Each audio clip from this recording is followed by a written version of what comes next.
Oh, baka naman naghahanap ka pa ng mga ano mo, ng Brooks mo. Oh. Kailangan alive tayo para ano.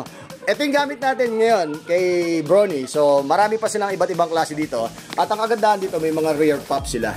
Pag sinabing rare pops, dito yung dito mo lang makikita at bihira mo makita sa ibang store. Kagaya nito, ito, limited to eh. Magkano nga ulit ito nung tinanong ko sa'yo, ate? Ito yung 10 something, di ba? Almost 10. Oo. Kasi, tinan mo yung ilalim nito, yung migration. Ito yung Brooks Migration. Ito yung mga limited edition. So, makakapamili ka dito.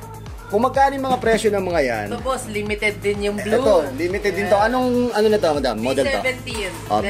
B17 leather. So, sabi ko sa inyo, mga limited dito. Kaya kung pupunta kayo dito na ang pera nyo ay sakto lang, huwag na kayo muna pumunta. Kailangan mag-shopping kayo ng mabuti.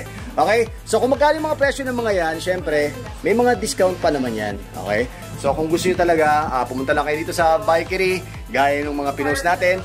Balikan nyo lang, punta kayo sa FB page nila, Bikery Bicycle Lifestyle. Maraming salamat. Ako po si Papa Jack.